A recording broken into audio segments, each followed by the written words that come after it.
Selamat malam, berjumpa kembali bersama saya Wong Ganteng Sakdonya. Mohon untuk tidak menyebutkan nama dan identitas dalam percakapan ini karena percakapan ini saya naikkan dalam konten. Iki piye meneh, Mbak? Oke, Mbak, aku kudu siap, siap, siap. piye? Harus Aku bagaimana kudu ini? piye, Mas? Aku bingung, bener-bener aku nggak kuat nih bisa di sini, Mas. Enaknya gimana ya?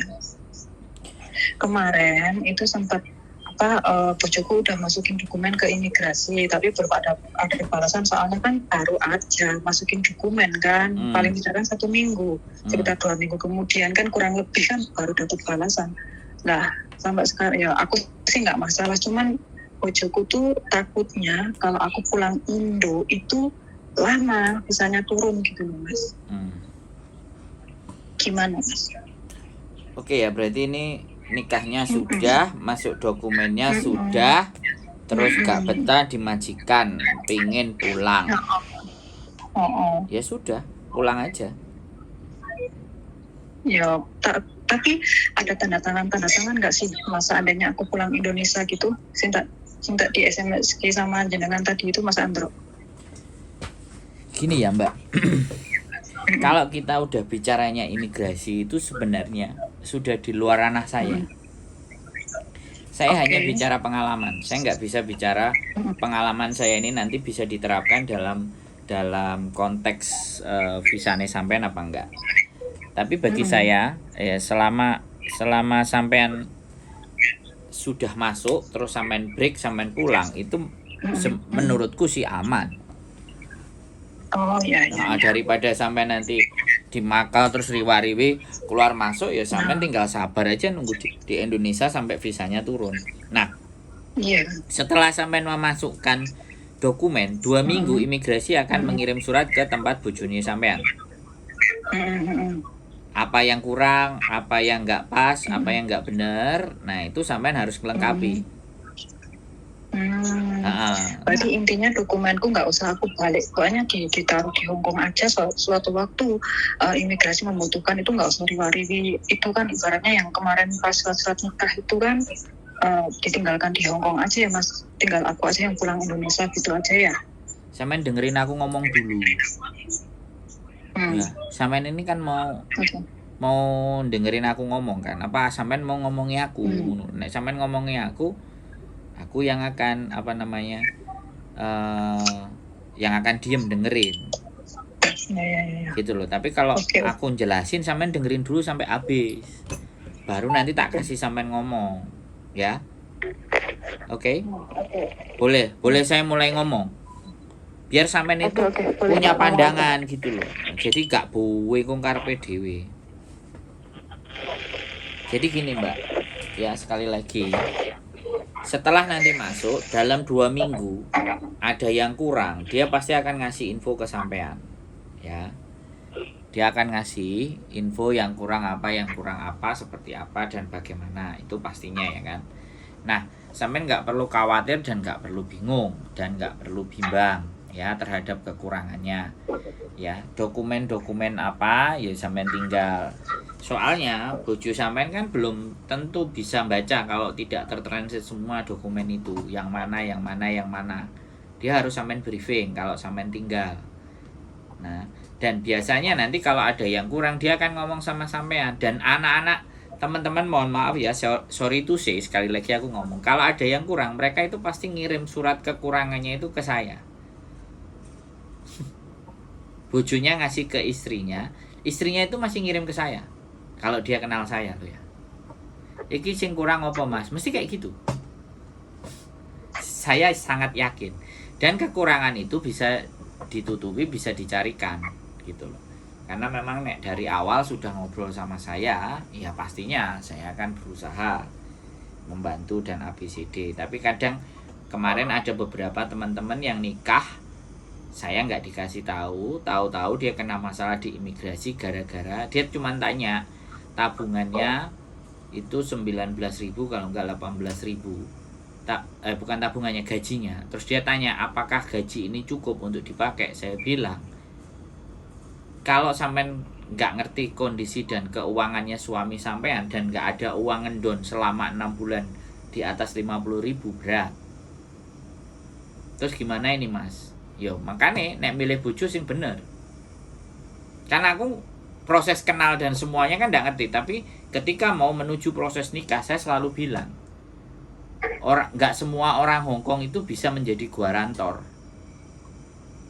gitu loh, menjadi guarantor atas pernikahan kita. Kalau dia banyak utangnya nggak bayar, jelas nggak akan keluar visa dependent. Makanya kita penting untuk mengetahui latar belakang calon pasangan kita. Nah aku kan nggak ngerti latar belakangnya calon pasangannya sampean. Jadi nanti datanya apa yang kurang dan semuanya kan nggak ngerti. Si ngerti kan sampean. Tapi selama sampean menganggap semuanya baik-baik saja, ya udah kita ikuti aja prosesnya. Kalau sampean udah nggak betah dengan majikan, ya sudah break pulang. Sampean tunggu visanya di Indonesia. Ada kok teman-teman yang tunggu visa nikah di Indonesia, beberapa orang ngomong ke saya nggak jadi masalah, dia mau keluar dari majikan. Saya cuman berpikir kalau pada saat berpisah dengan suaminya kanten apa enggak, suaminya gelem apa enggak. Rata-rata sing nggak gelem kan suaminya. Kadang kalau anak-anak yang paper, anak-anak apa? Ya, bosku juga bilang gitu, nggak pengen pisah, pengennya ya nunggu. Tapi kan aku tetap kan masih nggak enak.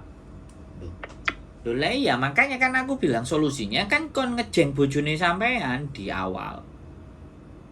Lah meng-meng, sampean itu ngerti nggak yang aku omongin? Dari awal sampean ketemu sama saya, sampean malah ada majikan lain terus tanda tangan kontrak. Kenapa nggak suaminya sampean yang ngejeng? Biar nunggu prosesnya itu aman. Aku heran gitu loh. Ngomong ambek sampean itu beberapa kali. Jadi jangan di saat orang itu bingung terus nanya. Tapi pada saat mau melangkah, ya ini salah satunya, sampean mau melangkah, sampean ngomong, tapi kan lama kemarin. Dari jaraknya sampean ketemu dengan saya dengan proses yang sekarang ini kan lama. Kan kayak gitu loh, Mbak. Dan aku udah ngomong dari awal, siapapun kalian ketika kalian posisinya adalah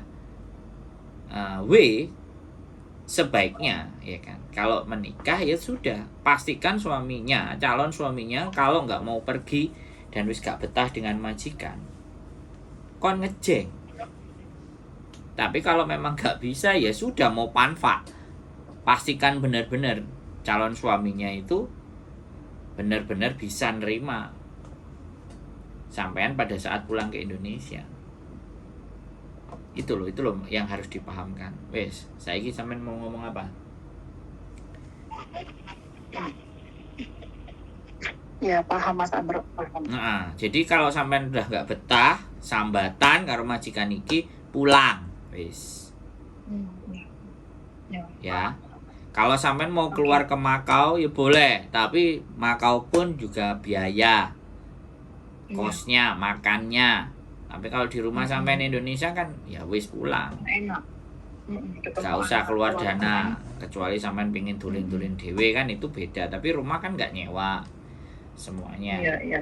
Yo ajak bojone sampean bisa libur apa enggak? Oh iya, paham. Seminggu atau berapa hari lah gak apa-apa sambil melihat Indonesia. Makasih banget Mas Andro. Daripada saya tekan di sini, benar-benar aku tertekan banget Mas, sampai kemarin tuh sempet maksudnya sama nenek tuh nggak bisa lah. Terus aku bingungan, SMS Eden juga kalau ada waktu kesini cuman gitu ada nggak bisa ngasih email sih lah. Yang satu-satunya aku ngomong sama anaknya, dan ibunya kayak gini malah maaf banget, sampai banget tak diemin ada beberapa hari ini, masih aja sampai setiap hari tuh jantungku tuh tertekan terus Mas. Sampai mau apapun tuh kayak rasanya tuh ya Allah, sampai kok ikut orang, kok aku tuh lama di Hongkong, kok dulu tuh pernah ikut majikan dia super mapan, tapi ini kok lebih dari nenekku yang gak jaga dulu itu, ya cungkung ya mapan, cuman kok nggak seperti ini Yesus. Tapi kok ya Allah, kok bikin aku sakit hati, bener-bener sakit hati. Tahu kenapa? Sakit hati. Tahu kenapa? Nggak tahu. Ya, karena sampean akan diberikan karunia dan anugerah yang lebih gede, Mbak. Iya, sama. Loh iya dong. Kok penak menungso oleh sesuatu sing enak terus gak enek sorone. Lah yo seneng kabeh menungso ngono, Mbak. Loh, enggak, bener enggak saya ngomong? Enggak. Sampean logika aja. Loh, cara kerjanya Tuhan itu begitu, Mbak. Gusti Allah Maha Penyayang. Tapi kadang-kadang sing disayang itu kan bingung. Nek disayang karo Gusti Allah. Orang yang tidak pernah diberikan sesuatu yang berat dan parah dalam hidup ini, itu bisa jadi orang-orang yang merasa tidak disayang. Kita itu akan merasa disayang kalau kita merasa tersakiti loh. Nek karo Gusti Allah loh ya. Nek disayang karo menungso ya dipenak-penakno, diseneng-senengno. Padahal barang-barang sing penak, barang-barang sing seneng iku nggarai lali. Pesene ibuku iku ngene. Seneng iku gendong lali. Jadi kalau senang, hati kita senang, kita itu akan lupa. Tapi pada saat kita itu susah, sing dililing apa? Gusti Allah. Kok Gusti Allah yo ngekei ujian sing koyo ngene. Kan mesti kayak gitu. Sing milih majikan iku sampean. Ya. Sing milih rabi nang Hongkong mengiyakan yo sampean. Ya kan? Ndi? Gusti Allah salah nang endi kan ibaratnya. Kadang-kadang ngomong. Terus wong menghibur diri, Gusti Allah mboten sare nek tersakiti. Ya salah. Gusti Allah mboten sare, awake dhewe sing keturun. Ya, jadi sampean itu mau menerima berkah yang akan lebih gede, makanya harus bisa melewatinya. Lah sampean lewati nang Hongkong apa sampean lewati nang Indonesia itu terserah sampean. Ya kan? Jadi nek penak dilakoni, nek ra penak ditinggal ngopi. Wis enak nek lagune to. Makanya ngejak ngopi aku. Sempat kayak gitu, Mas. Ngejak ngopi aku. Cuma telepon tok, dijak ngopi aku seneng. Mas. Aku ki pikiran mau ke Mas Andro. Intinya tuh pikirku tuh kalau bisa udah turun tuh aku mau nih Mas Andro, Mas tak kasih surprise dulu Mas. Tapi yo gimana lagi? Aku pengen iki nomor Mas Andro iki benar-benar Mas aku biasanya udah turun loh Mas. Seneng kan sampai itu sudah berarti kan aku ki nggak bisa ke Mas Andro juga. Jadi aku kayak dulu masih aku ngasih solusi kamu tuh ya dipakai dulu pengennya aku kayak gitu tapi setelah tak kuat ya aku nggak kuat ya itu memang ujianku memang seperti ini ya tak lakoni sampean kalau sampean keren ya sampean sebut jenenge sampean sholawati sampean istighfari komat kamit bla bla bla bla bla sisa kutu kok asline. Cuman ya kadang-kadang ya kan sekali lagi ya wis intine level sampean itu sudah di depan mata. Makanya di hasil akhirnya itu jalane sampean dikai beling, dikai areng, dikai mawa kaya wong ujiane sabuk gitu loh nek nang Indonesia karate opo-opo ujiane kan ngono. Digepuki, dipentungi, dikon jegur kali marang terus dianggap jadi anggota nih. Wah, ya kan kayak gitu tuh. Itu wis garis finish itu sudah di depan mata, Mbak. Nek sampean memaknai hidup ini loh ya. Tapi nek sing sampean pikir mu sorone tok ya wis, ya sedih dadine. Ya mumet ndase. Ya kan. Jenenge Mbah, jenenge wong Hongkong sampean pirang puluh tahun nang Hongkong, haruskah aku menjelaskan? Bener enggak?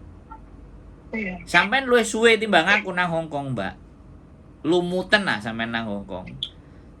Tapi ada titik di mana ya sampean kebleng ketutup gara-gara ada garis finish depan yang mau sampean capai. Jadi kadang-kadang wis ndang cepetan rono lho gak nyampe ngene kan. Kan artine ngono. Iya, ya gak apa-apa. Pokoknya solusinya ya satu. Nek gak betah tinggal mulai. Ngebreak, tunggu visa di Indonesia. Nek anjene jek betah jalani, berdoa. Wis ngono tok. Iya. Wis ndak ada. Pikirnya aku gini Mas Andro tak coba sampai pertengahan Desember. Akhir bulan ini gimana dulu? Ya kan? Tak coba dulu sampai 1 bulan ini sih gaji yang ini ya. Tak tunggu imigrasi minta apa dulu kan. Yo kan Mas Andro bilang nek bojoku enggak ada masalah, sebenarnya enggak ada masalah. Ya. 40 sampai 60. Oke, tak tunggu. Tak sabar-sabar, tak dianek emang aku nggak kuat ya, mau nggak mau ya, Ya. aku harus pulang. Biasanya Itu memang aja. lebih cepat toh Mbak. Iya. Kalau sampean di Hong Kong terus visanya sampean terus sampean tenang itu biasa lebih cepat. Kemarin terakhir temenku di Hong Kong keluar dari majikan itu kaget sampai majikannya. 40 hari. Surat ke tempatnya majikan datang menanyakan extend visa, menanyakan visa. Jadi dia sudah di approve 2 visa. Yang pertama visanya CC, yang satu visa dependent. Majikannya langsung bingung kan. Loh, kamu nikah tak? Iya, majikannya gak harus soalnya. Datang ke tempatnya majikan. Soalnya kan yang personal, bukan ke suaminya. Jadi ke personal sampean. Jadi kalau personal sampean kan ada di tempat majikan. Nah, begitu surat itu teko ya hore. Kalau hari itu juga sampean mau keluar, terus ke imigrasi boleh. Tapi sampean jatuhnya ngebreak dan harus membayar ke majikan hari itu juga. Tapi kalau sampean bulan depannya itu namanya one more notice. Oke, sampean ngasih jawaban ke imigrasi, saya akan keluar bulan depan lagi, saya ke imigrasi gitu. Berarti kan diputus dulu visa CC-nya untuk jadi dependent. Kayak gitu 40 hari, cepat itu. Ya, muka-muka Mas ya, aku cepet keluar visa. Ya sekali lagi hanya bisa semoga. Karena saya bukan imigrasi, ya saya bukan imigrasi. Karena namanya visa itu imigrasi full prerogatif haknya imigrasi mau mengeluarkan 6 minggu, 40 hari. Kalau bojo sampean tidak ada masalah sama sekali, clear. Aku rasa cepat itu. Tapi kalau bojone sampean enek tanggihan utang sing kurang dibayar, walaupun itu telepon, itu tetap nyangkut. Rada dawa. Jadi sing menentukan itu. Jadi sing menentukan itu. Ya karena aku nggak kenal, Mbak. Banyak gitu. Aku kan nggak kenal. Hah? Sing kenal kan sampean, sing ngerus sampean, gitu. Iya. Jadi visa itu hanya ada 2 nanti faktornya. Antara suami sampean atau sampean. Suami sampean sebagai guarantor. Kalau ataupun sampean, walaupun sampean dulu punya masalah, misalnya suatu saat ketangkep utang piutang dan semuanya, itu juga bisa memperpanjang. Itu memperpanjang rekod untuk turunnya visa dependent. Jadi semua, makanya 40 hari itu cross check data, clear, beres. Oke?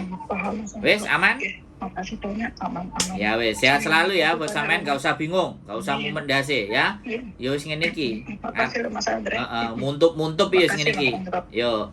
Sehat selalu Mas Manun. Yo, bye bye. Assalamualaikum. Waalaikumsalam. Oke teman-teman semuanya, itulah ya, menikah nunggu dependent visa, majikannya mumet dan muafan. Keep stay tune my YouTube channel and see you next video. Bye bye.